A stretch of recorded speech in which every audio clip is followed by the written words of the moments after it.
물을 다스려줘서 네. 또 이렇게 더 좋은 작품이 나왔다. 뭐 그래서 이제 이렇게 볼 그 수도 있고. 갑진이라고 하는 두 글자가 네네. 이분 사주에 있어서 굉장한 시너지 효과를 낸 것이죠. 네. 그래서 안녕하세요. 골드키입니다. 안녕하십니까, 제한 선생님. 네, 안녕하십니까? 오늘은 그 얼마 전에 우리나라 최초로 노벨 문학상을 탄 한강 네, 씨의 사주 네, 네, 풀이를 좀 한번 해보면 어떨까? 네. 네, 뭐 사주 구조가 좀 어떻게 돼 있어서 이렇게 노벨 문학상을 탔는지. 어쨌든 또 이분도 역시 자료는 인터넷에서 그렇죠. 네. 구입을 한 거고요. 네네네. 이 사주를 봤을 때 네네. 굉장히 젊다. 젊다. 아이디어가 맞습니다. 신선하다. 신선하고. 네. 네네. 그래서 그런 성향을 위주로 하고 있고 네네. 작품 성향이라고 합니까? 네. 그냥 들으시는 분 좀 쉽게 얘기한다면 불당면, 불당면. 매운 불당면, 네네. 뭐 이런 느낌의 성향이 아닌가 네네. 사주적으로 봐지고요. 사주적으로 가지고. 보편적으로 네. 저희들이 말하는 뭐 좋은 게 좋은 뭐 순리대로 흘러가는 방식, 네네. 네, 이런 쪽보다는 어떤 문제 제기, 네. 좀 칼칼하게 한번 짚어주는 거. 칼칼하게. 네네. 네네. 그래서 그 성향이 어쨌든 저희가 아는 사주에서 볼 때 굉장히 강하다. 강하다. 네. 때들이 좋아하는 성향을 가지고 분명하죠. 색깔이. 분명하다. 네. 색깔이 분명하기 때문에 그렇다. 네. 이렇게 볼 수 있겠네요. 네. 네네. 50대의 성향이다. 뭐 네. 60대의 성향이다. 그렇죠, 그렇죠. 이렇게 얘기를 하는데 네네, 맞습니다. 이분의 사주는 10대와 20대의 성격을 많이 가지고 있다. 10대와 20대. 네. 그렇다 보니 아무래도 그럼 10대와 20대가 가장 좀 열광하지 않겠나 싶고. 코드가 좀 맞죠. 맞습니다. 맞습니다. 코드. 네네네. 네. 올해 또 이렇게 왜 네. 하필이면 올해 갑진년에 또 갑진년. 네, 상을 탔는지. 이분 사주에서는 갑진년이 상당히 중요한 의미를 갖습니다. 네. 첫째, 네. 이제 사주에는 통칭 대운이라고 하는 게 있죠. 그렇죠. 대운이 네. 대운이라는 게 이분의 사주에서 흔히 말하는 빛을 발하는, 네네. 빛을 내는 네. 그거에 대한 뿌리가 왔고요. 대운에서. 네네, 대운에서 맞습니다. 왔고 특히 올해 네. 이 갑진년, 갑이라고 하지 않습니까? 네, 그렇죠. 갑이- 갑을 병정할 그렇죠. 때. 갑을 네네. 병정할 때 갑인데 이 갑이라는 글자가 이 사주에 있는 글자와 두 개가 이제 만나서 시너지 효과를 내는 거예요. 네, 네. 마치 저 멀리 있는 큰 진입로에 네. 큰 가로등이 달려서 불을 밝혀준 것 같은 아, 나무에 이렇게 불이 쫙 그렇죠. 이렇게 된다. 예. 네네네. 그런 해가 올해거든요. 네네. 네, 그래서 특히 올해 같은 경우는 이 사람에게 갑진입니다. 진. 그렇죠. 진은 갑진. 용이죠. 네네. 용이 이제 마치 뭐라 그럴까. 용은 대표적으로 하는 일이 물을 다스리는 상상의 동물인데 네. 또 이 작가의 사주에 물이 많습니다. 아, 네네. 이 그렇죠. 물을 또 좀 적절하게 좀 컨트롤 해주는. 물을 다스려줘서 또 이렇게 더 좋은 작품이 나왔다. 뭐. 그래서 이제 이렇게 볼 그 수도 갑진이라고 하는 두 글자가 네네. 이분 사주에 있어서 굉장한 시너지 효과를 낸 것이죠. 네. 그래서 올해 왜 올해냐? 네네. 저는 방금과 같이 설명을 드리고 싶습니다. 그 2년 전에 또 이렇게 또 네. 큰 상을 또 한번 타셨거든요. 네. 그럼 그때는 임인년이었는데 그때도 또 좀 임인년도 좋기는 좋지만 네네.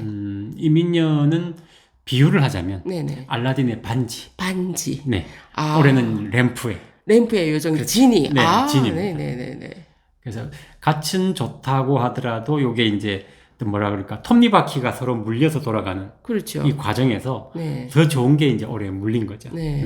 아무래도 이 사주하고 운하고 네. 이렇게 톱니바퀴처럼 물려서 네. 더 좋은 해가 있고 조금 더 안 좋은 해가 있고 이런 점은 있는 것 같습니다. 그런 게 있는데 네네. 아시다시피 갑진년이라는 건 60년에 딱 한 번 오거든요. 그렇죠. 한 해 운만 따지면 좋다라고 하겠지만 네네. 또 대운이라는 게 이렇게 같이 같이 오다 맞물리니까. 보니까 네네네. 사주 글자하고 이렇게 좀 더 복합적인 네. 작용을 한 거죠. 시너지 효과가 나타났다 그렇죠. 이렇게 예. 볼 수 있겠네요. 텔레비에 이렇게 비친 모습을 보면 네. 이렇게 좀 아무래도 작업을 밤에 많이 하셔서 그런지 좀 많이 피곤해 보이던데 네. 네, 좀 이 사주적으로 건강적인 면이 어떨지. 저도 아는 작가분이 한 분 계시는데 네네.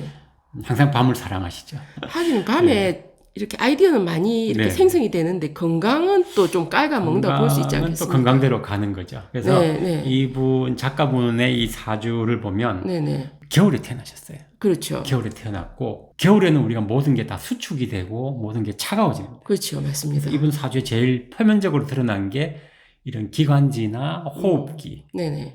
폐 네. 이런 것들은 우리가 사주에서 얘기를 할 때 네네. 기운이 있다 없다를 얘기할 때 네. 요 관련 얘기를 하거든요. 그렇죠. 그렇죠. 그래서 겨울에 태어나셨고 네. 또 천간의 이런 또 기관지나 네. 폐 이런 계통이 같이 계절적 영향을 받아서 네네네. 뭐 효율성이 낮다. 효율성이 낮다. 네네.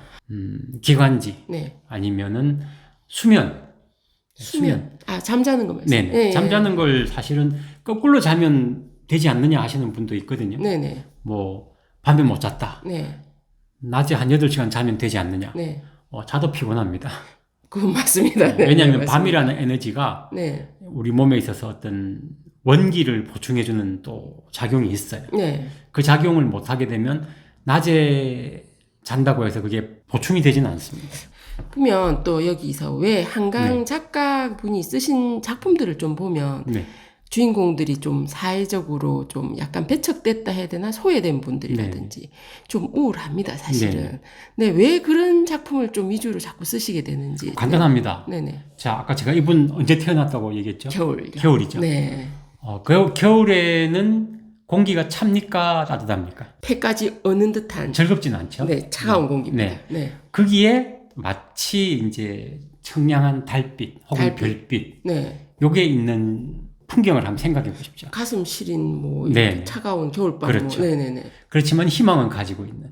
그럼 이분 사주가 네. 겨울에 태어나시고 아무래도 이런 물이 많고 네. 이렇다 보니까 좀 더 비판적이라고 해야 되나? 비판적이고 이성적이고 냉정하고. 냉정하고 네.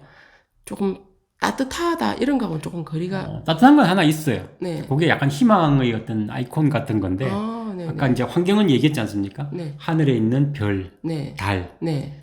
요거 하나가 이제 희망이 될 수가 있거든요. 그리고 또 하나 좀 네. 이분께서 이렇게 작품을 쓰시면 그 좀 항상 조금 논란은 됩니다. 네네. 이슈가 되고 네. 뭐 어떻게 보면은 무풀보다는 악풀이라듯이 좀 그런 점도 있긴 한데 네. 약간 이슈가 되고 이렇다 보니까 왜 그래서 그런지 그것도 좀 역시 사주의 답이 있죠. 네. 네. 아까 초기에 제가 말씀드렸듯이 이분은 10대와 20대의 감성을 가지고 있다고 말씀드렸지 않습니까? 거기에 이제 작품성이 반영이 되는 거죠. 반영이 되니까. 평범한 해피엔딩의 소설은 이분은 싫어할 겁니다. 네네. 네. 정상적으로 자라서 잘 먹고 잘 살고 행복했다. 네네. 이건 아닙니다. 네. 마치 계속되는 어떻게 보면 실험적인 인생과 네. 그에 따른 방향성. 네. 요게 아마 이분의 어떤 메인 스토리가 되지 않을까 싶어요. 앞으로의 계획 나올 뭐 이런 작품에 대해서 말씀하신 겁니다. 기본은 가지고 가는 거고요. 기본. 네. 네네. 문제는 이제 과연 사람들이 얼마나 일부 매니아층이냐, 보편적으로 호응도가 높아지느냐. 네네. 그건 이제 이분의 어떤 운에 따른 네. 그런 기복은 좀 있을 겁니다. 네. 그렇지만 이분의 어떤 성향이라고 하면 네. 하나의 작품을 쓴다고 했을 때 네. 어떤 실험적이고 좀 일반인들이 뭐 해피엔딩을 바란다. 네. 그럼 조금 거리감은 있겠죠. 네. 네. 뭐 해피엔딩, 아름다운 이야기 이런 거하고는 조금 거리가 있고. 네, 조금 이제 다릅니다. 방향성은 사회적인 이런 좀 문제에 이슈. 대해서 이슈 이런 네. 거 쪽에. 네. 그래서 그런 것 쪽에 관심이 있으신 분들은 또 젊은 친구들이 또 관심이 많죠. 네, 아무래도 젊은 호르몬이 또 이렇게 막 왕성한 시기이기도 왕성합니다. 하고. 또 네. 자극적인 걸 좋아하고. 그렇죠. 네. 네. 보편적으로 좋아하는 계층이냐. 여기서는 좀 어느 정도의 방향성은 있지 않을까 이렇게 네. 생각이 됩니다. 네. 네. 오늘은 한강 작가에 대해서 네. 사주풀이를 한번 해봤습니다. 다음 시간에 또 저희가 또 사심 가득한 네. 분들의 사주를 찾아서 풀이와 분석을 해보도록 하겠습니다. 시청해주셔서 감사합니다. 감사합니다.